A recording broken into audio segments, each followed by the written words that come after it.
안녕하세요. 토요미스테리 디바제시카입니다. 여러분의 구독은 저에게 큰 힘이 됩니다. 때는 2013년, 어렸을 적부터 가깝게 지냈던 두 여인, 두 네덜란드 여성 22살 리잔 프론과 21살 크리스 그레머스는 새로운 한 해와 함께 특별한 휴가를 계획합니다. 리잔은 매사에 의욕이 넘치고 열정적이고 똑똑한 여성이었고요. 배구 선수까지 하면서 대학에서 응용과학을 공부해서 학사 학위를 마치고 졸업을 한 상태. 21살의 크리스는 밝고 책임감이 강한 성격에 새로운 일에 대한 호기심이 많은 사람이었습니다. 그녀 또한 대학에서 미술교육학과를 전공했고 졸업을 앞두고 있었죠. 오랜만에 만난 두 사람의 이야기가 밤이 늦도록 꽃피었고, 그러다가 사회생활을 시작하기 전에 졸업을 축하할 겸 장기간 해외여행을 함께 떠나자고 이야기하게 됩니다. 그러면서 이들은 여러분 태평양과 대서양을 연결하는 파나마 운하로 유명한 파나마 공화궁으로 여행 겸 봉사활동까지 같이 할 수 있는 이 여행을 계획하게 되고 이를 곧바로 진행시킵니다. 두 사람은 먼저 같이 살기 시작해요. 그러면서 돈을 아끼게 되죠. 근처에 있는 카페와 레스토랑에서 무려 6개월간 일하면서 여행 경비를 모읍니다. 그리고 드디어 2014년 3월 15일 두 사람은 6주간의 여행에 설레어 하면서 파나마에 도착합니다. 지도를 보시면 파나마가 어느 쪽에 있는지 대충 아실 수 있을 텐데요. 미국 그리고 멕시코, 대서양과 태평양 사이, 그러니까 라틴 아메리카와 미국 쪽의 중간에 있다고 여러분이 생각하시면 될 것 같습니다. 리잔과 크리스는 3월 29일 날 파나마의 작은 마을 보켓에 도착하게 되는데, 사실 이전에는 파나마의 이곳저곳을 돌면서 이미 2주 동안 짧은 여행을 마쳤고요. 보켓이라는 곳에는 아이들을 위한 봉사활동을 하기 위해서 옮겨오게 된 것이었어요. 두 사람은 이곳에서 약 한 달 정도 머물 생각이었습니다. 보켓이란 지역은 해발 1200m에 있기 때문에 다른 지역에 비해 비교적 시원하고, 주위에는 우거진 산들과 고원에서부터 흘러내리던 칼데라 강의 그 시원한 풍경이 있기 때문에 굉장히 아름다운 마을이었습니다.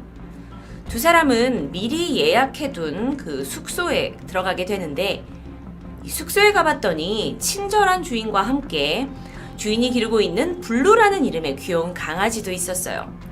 정말 경치도 숙소의 아늑함도 모든 게 완벽했습니다.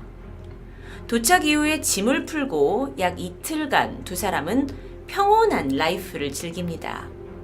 아침에는 숙소의 강아지 블루와 함께 산책 겸 이 주변 트레킹을 가고요. 점심을 먹고는 아이들이 학교에서 돌아오는 시간에 맞춰서 영어와 미술을 가르치는 그런 봉사활동 스케줄이었어요. 그렇게 도착 3일째인 4월 1일 아침도 다른 날과 다르진 않았습니다. 상쾌한 공기를 마시면서 눈을 뜬 두 사람은 강아지 블루를 데리고 근처 바루라는 화산을 둘러싼 구름과 나무가 우거진 숲 근처로 하이킹을 떠나게 됩니다. 두 사람이 바루산 근처에 도착했을 때는 오전 11시쯤이었는데요. 한가롭게 걸으면서 핸드폰으로 풍경을 막 찍어댔고, 동시에 페이스북에 이 사진을 올리면서 와, 우리가 이렇게 아름다운 곳에서 트레킹을 하고 있다고 자랑하기도 했습니다. 그런데 이날 밤 해가 지고 제법 늦은 시간이 되었는데도 리잔과 크리스가 숙소로 돌아오지 않습니다. 숙소 주인은 집 앞에 앉아서 한참을 서성였죠. 하이킹의 매력에 빠져서 종종 늦은 시간에 돌아오는 사람들이 있기도 했지만 두 사람은 사실 도착한 지 며칠 안 되는 사람들이었는데 이렇게 늦은 시간까지 돌아오지 않으니까 걱정이 됩니다. 그렇게 주인이 한참을 서성거리다 짤랑거리는 소리를 들었고, 그쪽을 보니까 강아지 블루의 그 목걸이 소리였습니다. 그래서 반가운 마음에 블루를 불렀죠. 그랬더니 강아지가 쫄랑쫄랑 주인 곁으로 옵니다. 그런데 이상합니다. 분명 같이 나갔던 리잔과 크리스가 보이지 않는 것이었어요. 주인은 약 20여 분 정도 더 기다리다가 일단 숙소 안으로 들어갑니다.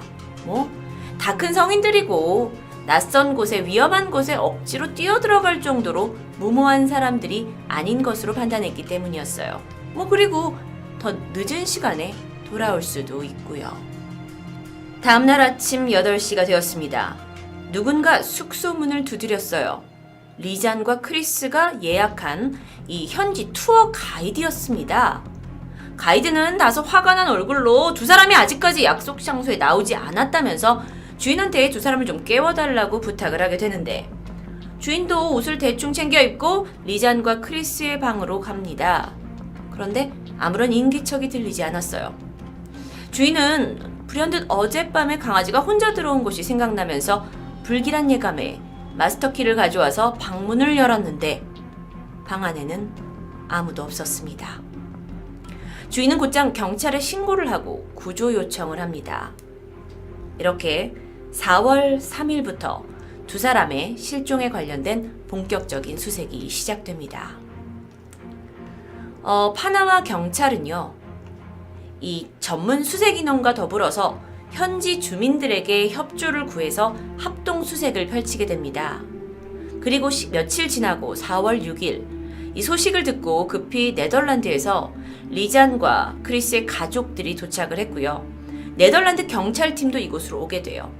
그래서 이들이 모두 힘을 합쳐서 이 숲 속에서, 정글 속에서 두 사람을 수색합니다. 경찰견, 특수부대, 이 지역을 잘 아는 개인 수색대까지 총 열흘 동안 숲을 샅샅이 뒤졌지만 정말 이상했습니다. 두 사람의 흔적이 전혀 발견되지 않는 겁니다. 그들은 도대체 어디로 사라져버린 걸까요? 만약에 이들이 숲 어딘가에 살아있다면 생존을 위해서 불을 피웠거나 또는 물을 마시거나 무언가를 막 따먹기 위해서 노력을 했을 거고, 그렇다면 이후에 이 수색팀에 의해서 그 흔적이 발견되어야 했을 텐데 이상하게도 작은 생명의 흔적조차 발견되지 않습니다. 그렇게 시간은 계속 흘러갔고 가족들은 시리에 빠진 채 무려 10주가 지나갑니다. 여전히 아무것도 발견하지 못한 상태였어요. 그런데 실종 10주 만인 어느 날 경찰서로 한 여인이 저벅저벅 들어옵니다. 그리고는 가방 하나를 내밀었어요. 그녀는 인근 동네 주민이었는데 강가에 자신의 밭이 있는데 어제는 없던 웬 가방 하나가 이 밭둑에 걸려 있었다고 말합니다. 그래서 경찰이 그 가방을 보니까 이건 리잔의 것이었습니다. 안에는 속옷 2벌과 싸구려 선글라스 2개, 물병, 그리고 리잔의 카메라와 여권, 현금 38달러가 고스란히 그 상태 그대로 들어있었습니다. 그리고 발견된 것이 있습니다. 바로 그녀들의 핸드폰. 물이 들어가지 않게 잘 방수 포장이 된 핸드폰 2개가 있었는데 리잔과 크리스의 것이었죠. 이게 결정적인 단서일 수 있습니다. 이것을 분석하면 그들의 마지막 위치를 파악할 수 있고, 이를 토대로 수색한다면 분명 두 사람을 찾을 수 있는 상황이었죠. 경찰은 바로 휴대전화를 꺼내서 조사를 시작합니다. 그런데 두 사람의 핸드폰을 통해 안타까운 사실들이 하나둘 밝혀지기 시작합니다. 핸드폰 기록에 남아있는 이 시간대를 보니까 하이킹을 간다고 인터넷에 업로드한 사진들, 그리고 이후에 통화를 한 기록을 대조해 보니까 경찰과 응급구조대의 번호가 이 사진 업로드 후 1시간 정도부터 몇 차례 찍혀 있는 거예요. 무슨 얘기냐면 이들이 하이킹을 시작한 지 1시간 만에 길을 잃은 것으로 추정이 되는데요. 핸드폰 속에서 발견된 그녀들의 그저 천진난만한 모습들입니다. 시간대별로 보자면 약 오후 4시 39분 크리스의 핸드폰으로 처음 구조 요청을 전화로 시도를 하죠. 그리고 약 10분 뒤인 4시 51분에 이번엔 리잔의 핸드폰을 이용해서 네덜란드와 파나마 두 나라 경찰 모두에게 구조 요청 전화를 겁니다. 하지만 깊은 산속이라서 전파가 잘 통하지 않았고요. 4월 3일 1초 이상 지속된 구조 요청 전화는 오직 한 통뿐이었습니다. 그러니까 그나마 그게 1초 이상 지속이 된 거고 나머지는 걸리지도 않았던 거죠. 4월 5일 리잔의 핸드폰은 배터리가 다 나가버렸기 때문에 더 이상 쓰지 못합니다. 다행히 크리스의 전화기는 무사했지만 4월 6일 이후에 제대로 사용할 수가 없었던 것으로 조사됩니다. 여기서 좀 이상한 게 있는데 자신의 핸드폰을 사용할 수 없던 이유가 여러 차례 비밀번호를 틀린 기록이 남아있었기 때문이었어요. 자동으로 락이 걸려버린 모양인데요. 그리고 나서 4월 7일부터 4월 10일까지 총 77차례에 걸쳐서 구조 요청 전화를 건 시도가 있습니다. 굉장히 다급했던 상황이겠죠. 하지만 이 모두 연결되지 못했고요. 이마저도 4월 11일 핸드폰 전원이 꺼지면서 희망이 사라져버립니다. 경찰은 핸드폰 속 통화 기록을 제외하고 다른 정보를 살피기 시작했어요. 카메라 안에는 4월 1일 이 두 사람이 등산로를 오르는 그 기쁨에 가득 찬 사진들로 가득했죠. 구조대에 연락을 취한 기록 이전까지는 정말 숲을 이리저리 돌아다니는 사진들이 있습니다. 제가 몇 장 더 보여드릴게요. 이렇게 단독으로 같은 위치에서 찍은 사진이 있습니다. 여기는 지금 같은 위치로 추정이 되고요. 그 외에 어디선가 이제 걸으면서 그냥 야 여기 봐봐 내가 사진 찍어줄게 하는 모습들이 있고 또 약간 더 어두워지면서 산속 깊이 들어가는 모습입니다. 그러면서도 이제 이런 포즈를 취하면서 사진을 찍고 있죠. 자, 그런데 이상한 게 발견됩니다. 이렇게 평범한 사진들 외에 이 이후에 찍힌 사진들은 어딘지 모르게 소름 끼치는 사진들이었는데요. 분명 산속에서 찍힌 것은 확실하지만 도대체 무엇을 찍으려는지 알 수 없는 사진 약 90여 장이 들어있었습니다. 그런데 더 이상한 건 실종된 후 일주일 후인 4월 8일 새벽 1시부터 4시 사이에 거의 2분 간격으로 연속적으로 찍혀 있습니다. 사진을 보실 텐데요. 핸드폰 속에 남아있던 사진. 그러니까 새벽이었기 때문에 어둠 속에서 무언가를 찍고 있는데 도저히 무엇인지는 제대로 알 수 없죠. 다음 사진 보시면 이것도 뭔가 강이나 산골짜기 근처에서 찍힌 것으로 추정할 수 있습니다. 그런데 또 다른 사진은 정말 아무런 의미가 없는 것처럼 보이기도 해요. 나뭇가지에 비닐봉지가 걸려있는 이런 사진이었어요. 그리고 그 외에도 돌 위에 있는 사탕봉지, 또 화장지처럼 보이는 무언가의 사진들. 그러다가 이 사진이 발견되는데 이게 크리스의 그 뒤통수가 뭔가 피가 흐르는 것처럼 보이는 그런 사진들이 발견됩니다. 분명 실종된 그녀들의 핸드폰이 발견되고 그 안에 증거들이 남아있지만 이 어떤 것도 무엇을 의미하는지를 제대로 알 수가 없었어요. 그래서 경찰은 우선 이 사진들이 찍힌 지점과 시점을 추론을 해서 그들이 아직까지 살아있을 것이다 라는 가능성을 염두에 두고 추적을 멈추지 않습니다. 일단 가방이 발견된 지점을 거점으로 해서 새롭게 수색을 펼치게 되는데 얼마 후입니다. 그 배낭이 발견된 지점에서 몇 킬로미터 떨어진 곳에서 이 반대편 뚝의 바위 위에서 크리스가 입고 있었던 짧은 청바지가 발견됩니다. 그런데 또 이상한 게 있어요. 바지는 지퍼가 채워져 있었고요. 깔끔하게 개져서 가지런히 놓여 있었다고 합니다. 마치 누군가 정리라도 해놓은 것처럼요. 그렇다면 여기 제3자의 개입 가능성을 이야기할 수 있는 걸까요? 경찰은 이렇게 증거가 발견되면서 수색을 더 확장했지만 그 이후 별다른 단서가 발견되지 않습니다. 그렇게 시간이 계속 흘러갑니다. 두 사람을 계속 찾으려 하지만 어디서든 흔적이 발견되지 않았고 경찰도 가족도 점점 지쳐갈 때쯤인 실종 2개월 만에 배낭이 발견된 곳 근처에서 이번에는 부츠, 그러니까 그 당시에 신고 있었던 신발과 한 사람의 골반 뼈가 발견됩니다. 자, 골반 뼈가 발견됐다라는 건 어쩌면 죽음을 이제 추정할 수 있는 거겠죠. 그런데 얼마 후에 다시 이 같은 강둑을 따라서 흩어져 있는 뼈 33조각이 발견됩니다.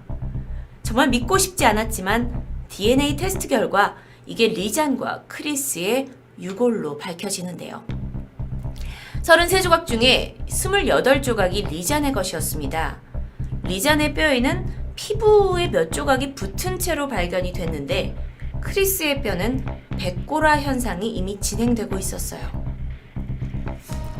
지금까지 보셨지만 실종 10주 만에 발견된 가방, 그리고 바지, 핸드폰에 있는 의문의 사진들, 이후 2달 만에 발견된 유해와 또 신발까지 마치 누군가 단서를 조금씩 흘리고 있는 것처럼 느껴지기도 했습니다.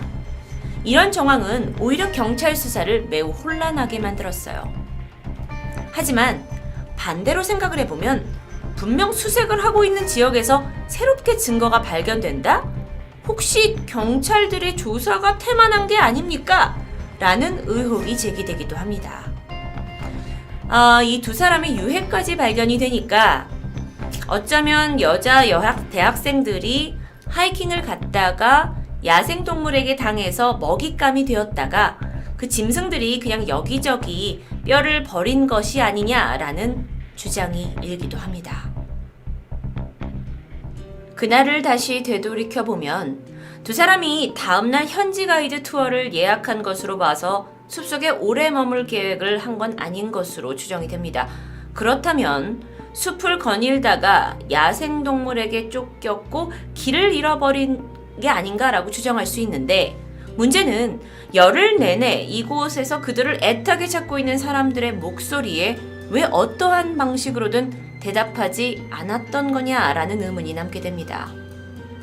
게다가 핸드폰에 남아있는 의문의 사진들, 새벽 1시부터 4시까지 2분 간격으로 찍혀있는 이 사진들은 도대체 어떤 긴박한 상황이었기에 사진으로 남겨두고 싶었던 걸까요?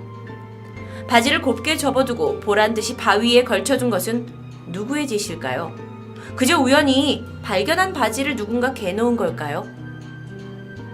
실종 며칠 만에 뼈조각만으로 발견된 두 여인.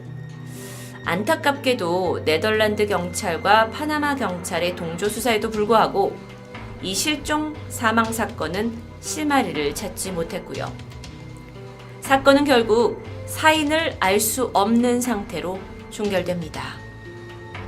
그런데 최근 2018년 새로운 사실 한 가지가 대두됩니다.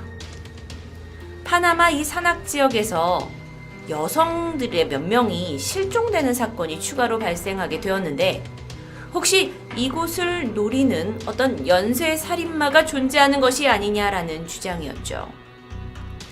하지만 이마저도 뒷받침할 만한 실질적 증거가 나오지 않은 채 그저 가설로만 존재할 뿐입니다. 22살 그리고 21살 꽃다운 나이의 이 두 여대생. 도대체 그녀들이 사라진 4월 1일 무슨 일이 있었던 걸까요? 토요미스테리 디바제시카였습니다.